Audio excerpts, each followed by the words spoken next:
కొన్నిసార్లు నిశ్శబ్దం అబద్ధం కంటే భయంకరంగా ఉంటుంది. కానీ ఆ అబద్ధం వెనుక దాగి ఉన్న త్యాగం ప్రాణం కంటే విలువైనది. 10 ఏళ్ల స్నేహం ఒకే ఒక్క క్షణం అపార్థం. మరి వీళ్ళిద్దరి మధ్య గెలిచేది ఏది?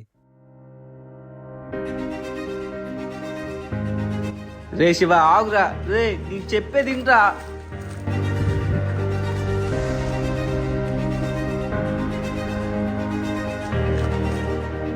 నా వెనక రావదానన్నా, ఎందుకు వస్తున్నా?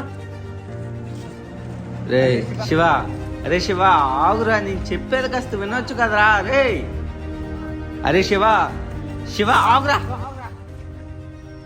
అరే ఒక నిమిషం ఆగురా, గొడవ పడదని తిట్టుకుందాం, అంతేగాని నువ్వు ఇలా మాట్లాడకుండా వెళ్ళిపోకురా.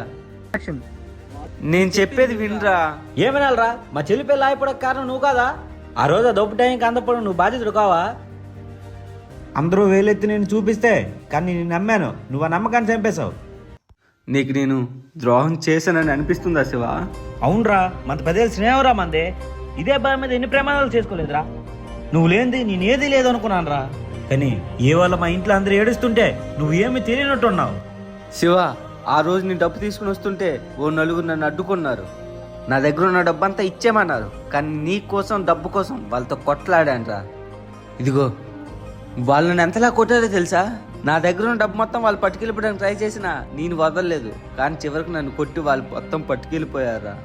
ఈ విషయం నీకు చెప్తే వాళ్ళ దగ్గరికి వెళ్ళి నువ్వు ఎక్కడ గొడవ పడతావా అని నీకు చెప్పలేదురా. నాకు తెలుస్తావా, డబ్బు పోతే మళ్ళీ సంపాదించుకోవచ్చు. నువ్వు జైలుకి వెళ్తే నేను భరించలేనురా.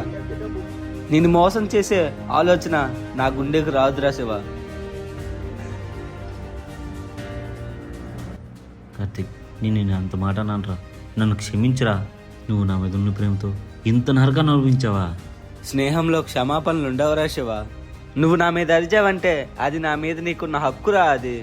కానీ ఒక్కటి గుర్తుపెట్టుకో, ఈ బావి సాక్షిగా చెప్తున్నా, నా ప్రాణం పోయినా నీకు అన్యాయం జరగనివ్వనురా శివ.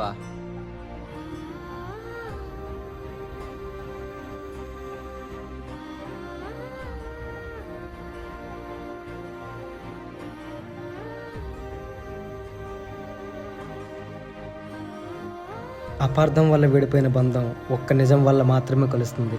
అది స్నేహబంధమైన, రక్తబంధమైన.